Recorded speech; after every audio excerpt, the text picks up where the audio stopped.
She told me she was working late, but inside her briefcase was a wedding veil. My name is Ethan Parker, 35, civil engineer in Portland, Oregon. I build bridges for a living, but nothing prepared me for the bridge she was about to burn. Her name is Madison Cole, my fiancée, the woman I thought I'd marry in 3 months, the woman who once said trust was the only thing she'd never gamble with. That night she came home past midnight, smelled like a perfume I'd never bought her, wearing heels she never wore to the office. She kissed my cheek, mumbled about last-minute client meetings, and headed straight for the shower. I watched her walk away, and something in me shifted. Not heartbreak, not yet. Something sharper. Madison always said she hated winter weddings, couldn't stand the cold. But a week earlier, I'd seen her scrolling through venues, all booked in December. She laughed it off when I asked, said it was for a client. I wanted to believe her. God, I wanted to. But lies have a smell, and hers smelled like roses in December. This is the kind of story you only hear once, and trust me, you'll want to hear every detail. So hit subscribe because what I did next made sure she'd never forget me. My name is Ethan Parker. I'm 35, a civil engineer in Portland, Oregon. I've spent the last decade designing bridge structures meant to last a lifetime. I thought my relationship with Madison Cole would be the same. We met 5 years ago in the most unexpected place, Powell's City of Books, a rainy Saturday afternoon. She was in the travel section flipping through a guide to Italy. I was lost in a book about modern architecture. She asked me if I'd ever been to Rome. I said no, but I'd always dreamed of going. She smiled and said, maybe you just need the right reason. That smile became my reason for a lot of things. Madison was 32, a talented event manager at the Roseview Grand Hotel, one of the city's most prestigious wedding venues. She had a reputation for perfection, every table setting aligned, every flower in place. She told me once she hated winter weddings, couldn't stand the cold or the gray skies. I remembered that. I remembered everything she said. Our first year together was slow, careful. Madison liked planning no surprises, no chaos. She was the kind of woman who made a calendar for vacations a year in advance. I found her organization comforting. It felt safe. 3 years in, I proposed. She said yes before I even finished the question. For 8 months, we've been planning our own wedding set for spring in a garden she'd chosen. I thought we were building something solid. I didn't know she was already laying the foundation for someone else. Portland isn't a big city, but it has a rhythm, a mix of rainy mornings, coffee shops on every corner, and bridges that feel like part of the skyline. Madison fit into that rhythm like she'd always been there.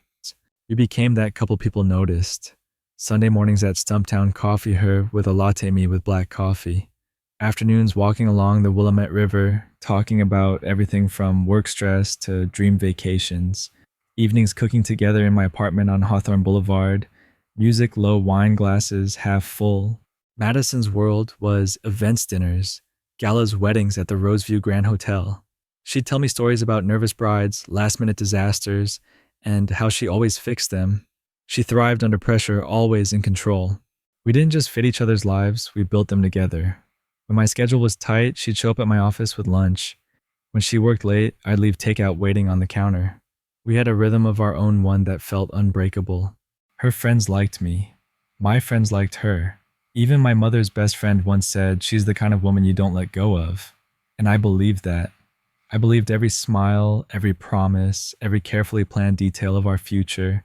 We'd set the date for a spring wedding March, when the cherry blossoms would bloom in the Japanese garden.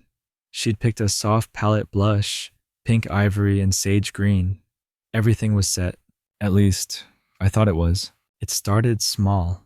Little things. Things you could almost ignore if you wanted to. Madison began coming home later. At first it was just an hour past her usual time. Then 2. Then she'd text running behind big client meeting, always with an excuse that sounded reasonable, until it didn't.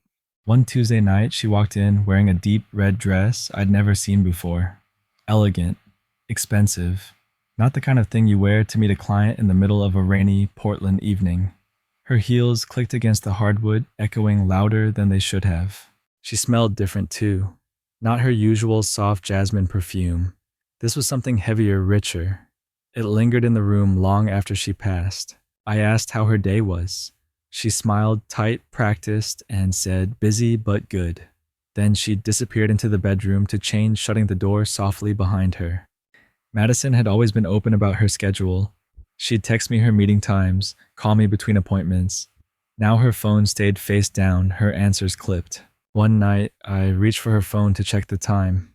She slid it off the counter without looking up from her wine glass. "Don't spill it," she said lightly. It was nothing, and it was everything. I told myself I was imagining it, that we were just stressed from wedding planning. But in the back of my mind, something darker was taking root. Something that whispered she's not where she says she is. The first crack didn't come from me. It came from someone who had no reason to lie. It was a Thursday afternoon when my phone buzzed. Olivia Harper, one of my old colleagues from the bridge project in Selwood, was in town. We hadn't talked in months.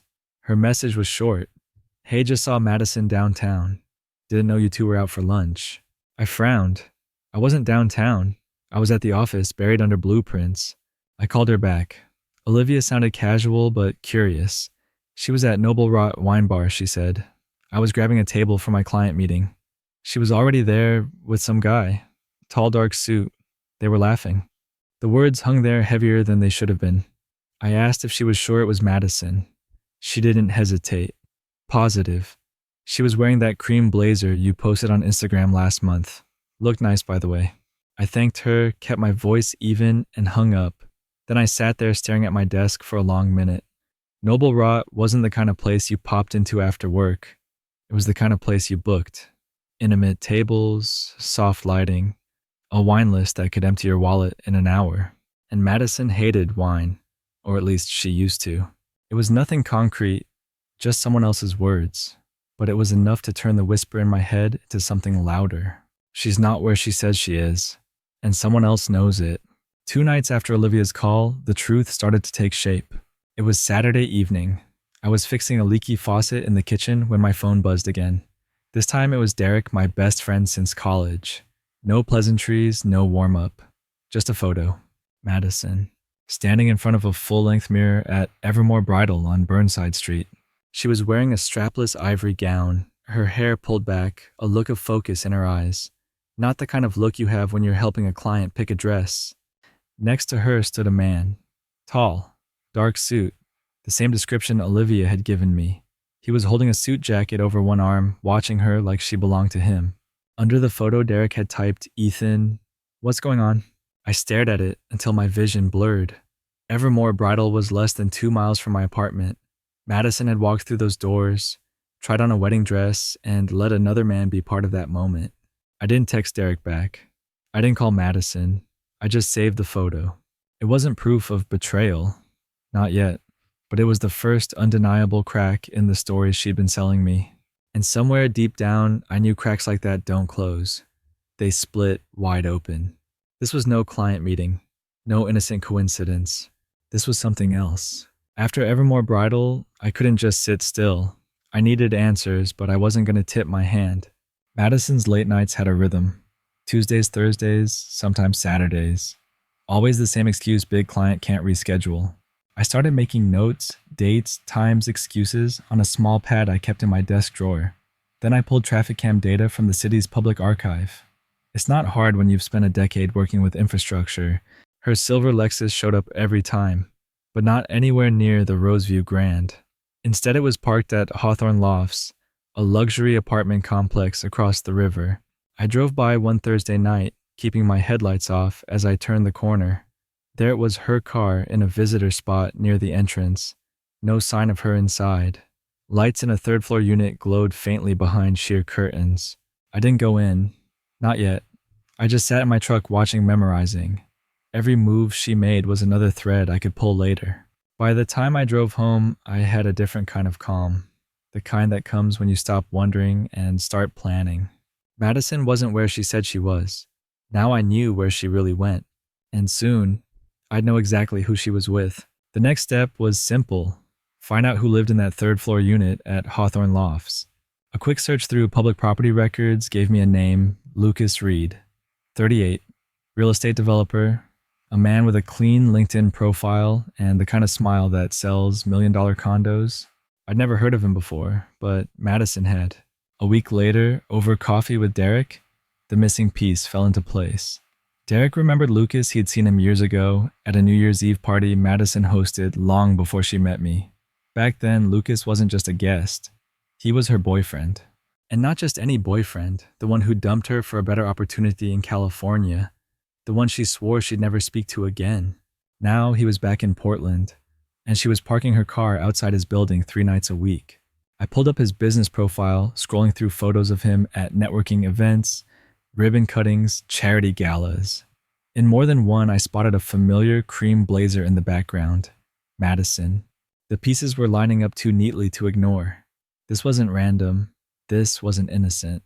I had his name. I had his address. And soon I'd have every detail I needed to make sure Lucas Reed regretted ever stepping back into Madison Cole's life. Finding Lucas Reed was one thing. What I found next was something else entirely. It was a rainy Monday when I decided to follow Madison after she left work. She didn't go to the hotel. She didn't even glance toward downtown. Instead, she drove straight to Hawthorne Lofts, parked in the same visitor spot, and disappeared inside. I waited. 2 hours later, she came back out laughing with Lucas. He carried a small white box tied with gold ribbon. The next morning, I paid a visit to Riverside Printing, a shop I knew handled high-end wedding stationery. I didn't even have to ask for Madison's name. The clerk recognized her photo instantly. She was in last week, he said. Picked up these beautiful invitations, winter-themed silver foil snowflakes on the edges. He handed me a sample. My stomach tightened. Lucas and Madison, December 10th, Hawthorne Ballroom. 2 weeks before the date, she and I were supposed to stand together in front of a spring garden. That was the moment it hit me. This wasn't just an affair. This was a parallel wedding. She was planning 2 futures at the same time, and mine was the backup plan. The woman who said she hated winter weddings was about to have one, just not with me. After I saw that invitation, the anger I'd been holding back finally found direction. I wasn't going to scream. I wasn't going to beg. Madison had built her little fantasy in the shadows. My revenge would be in the spotlight. The first step was information. I kept acting normal, texting her during the day, talking about our own spring wedding, as if nothing had changed. Meanwhile, I opened a new checking account at a different bank. Quietly, I started moving money out of our joint savings. Not theft, just insurance. Then I called an old contact from a highway project, Samantha Ross, former private investigator for the state, now running her own firm. She didn't ask many questions, just said, "When do we start?" Within a day, she was telling Madison on her client nights. Photos, videos, receipts, Lucas's schedule, even the restaurants they liked, Portland City Grill Departure and Dina. While Samantha worked, I planned the stage. Our rehearsal dinner was in 6 weeks. I started scouting alternate venues, places I could book quietly with enough space for all our guests. Somewhere with a projector. This wasn't just about catching her. It was about making sure everyone who mattered saw the truth at the same time. Madison thought she was in control. But she'd forgotten bridges aren't the only thing I know how to build. I can build a trap too. 3 weeks into Samantha's work, I had more than suspicion. I had evidence, stacks of it. Photos of Madison and Lucas at Portland City Grill seated in the corner booth with a bottle of wine between them. Video of them leaving Departure together, his hand on the small of her back. Receipts from Andina where they'd shared a private chef's tasting menu. But the crown jewel came from a rainy Thursday night. Samantha had followed Madison to Hawthorne Lofts. At 8:13 p.m., she filmed her stepping out of the elevator on Lucas's floor, overnight bag in hand. At 8:15, Madison kissed him in the hallway. Slow, deliberate, before they went inside. She didn't leave until 7:42 the next morning. No excuses could wash that away. No client, no meeting, no emergency. I sat at my desk that night, playing the footage on loop. The sound of the rain outside matched the hiss in my ears. I didn't feel heartbroken anymore. I felt clear. This wasn't about love. Not anymore. This was about showing her and everyone else exactly who she really was. I backed up every file, every photo, every receipt. I printed copies, labeled them by date, ready for the night I'd pull the curtain back. She'd planned her winter wedding. I was planning her public funeral, the social kind. The rehearsal dinner was Madison's pride. 40 guests, family, friends, colleagues. She wanted it perfect, just like the wedding she thought we were still having. I let her believe it. Let her make the guest list confirm the vendor's gush about the floral arrangements. Meanwhile, I quietly called every single person on that list. Small change of venue, I told them. Long story, but this will be more intimate. Instead of the high-end Roseview banquet hall, I booked the community room at Marquam Center. A plain corporate space my friend Mark managed, but it had two things I needed: blackout curtains and a wall-sized projector. Mark helped me set up chairs in neat rows, a screen at the front, a laptop loaded with Samantha's greatest hits photos, videos, receipts ready to roll at the click of a button. When the guests arrived, they looked a little puzzled, but they smiled, made small talk, poured drinks. Madison was running late. Perfect. At 7:20, she walked in wearing the blush silk dress we'd chosen together. She kissed my cheek, scanning the room. "This is different," she said. "I wanted tonight to be memorable," I replied, and I meant every word. She took her seat in the front row. The lights dimmed, and the first image filled the screen. The screen lit up with the first photo: Madison and Lucas at Portland City Grill Heads, leaning close over candlelight. A murmur rippled through the room. Next came the video: Madison stepping off the elevator at Hawthorne Lofts, overnight bag in hand. The kiss in the hallway, the door closing behind them. Someone in the back whispered, "Oh my God." Madison froze. Her wine glass trembled. She looked at me, eyes wide, but I didn't flinch. "This isn't what it looks like," she started. I clicked again. Receipts appeared, dates, times, amounts, each one matching the nights she claimed to be working late. Then the piece de resistance, a high-resolution shot of her in that ivory gown at Evermore Bridal Lucas, standing beside her like a groom. Her parents shifted uncomfortably. Derek stared at her in disbelief. A few guests got up and left quietly. "Ethan, please," she said, standing now, voice cracking. I didn't raise my voice. I didn't need to. "You've been planning a wedding, Madison. Just not with me." The final slide was the winter-themed invitation: Lucas and Madison, December 10th, Hawthorne Ballroom. The silence that followed was heavier than any shout. I closed the laptop, stood up, and said, "Dinner's canceled." Then I walked out. The door closed behind me, but I didn't leave right away. I stood in the hallway just far enough to hear what happened next. Madison tried to speak, her voice shaking. "Everyone, please, this is a misunderstanding." Her mother cut her off. "We saw the dates, Madison. We saw the dress." Chairs scraped the floor as more guests left. Derek passed by me without a word, his expression the kind you save for strangers. Her father stayed seated, staring at the empty wine glass in his hands like it could explain everything. And then Lucas walked in. He must have gotten the wrong address, or maybe he thought he was making some grand romantic gesture. But the second he saw the screen frozen on their wedding invitation, his face drained. A murmur rose again, sharper this time. Someone muttered, "Unbelievable." Madison rushed to him, whispering something I couldn't hear. He shook his head, backed away toward the door. She turned, then, realizing half the room had vanished, realizing the people still there weren't looking at her with love anymore, just pity. I didn't need to see more. I walked out into the cool Portland night, the air smelling faintly of rain and cedar. Behind me, the life she had built on lies was collapsing fast, loud, and in front of everyone she'd ever wanted to impress, exactly the way I planned it. 3 days after the rehearsal dinner, Madison's world started to unravel. The video from that night, my carefully edited highlight reel, was already circulating. I didn't post it. I didn't have to. Someone in the room recorded it on their phone and sent it to a Portland Gossip Facebook group. From there it spread. Her job at Roseview Grand Hotel lasted exactly 1 more week. Event clients didn't want the Madison Cole scandal attached to their weddings. HR called it a mutual separation. Everyone knew what that meant. Lucas gone. He didn't return her calls, didn't show his face at Hawthorne Lofts. Word was he closed his Portland projects and slipped out of town. I imagine he wanted to get ahead of the rumors before they swallowed his business whole. Friends she'd collected over the years stopped answering her messages. Even her sister, who had always defended her, posted a cryptic Instagram story: "Trust is earned, not borrowed." As for me, I didn't respond to a single text from Madison. There was nothing left to say. The bridge between us wasn't just burned, it was gone. I walked through downtown one evening, the rain just starting to fall, and realized I felt lighter. Not happy, not yet, but free. Sometimes revenge isn't loud. Sometimes it's just leaving them to face the silence they created. 6 months later, my life looked nothing like the one Madison tried to script for me. I'd left the apartment we once shared, traded it for a small loft in the Pearl District with brick walls and big windows that caught the morning sun. The wedding savings, what was left after the deposits, went into something I dreamed of for years, my own engineering consultancy.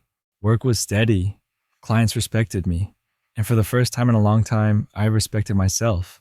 I filled my weekends with things Madison never had time for: hiking in Forest Park, Saturday coffee runs to Stumptown late-night jazz at Jimmy Mac's.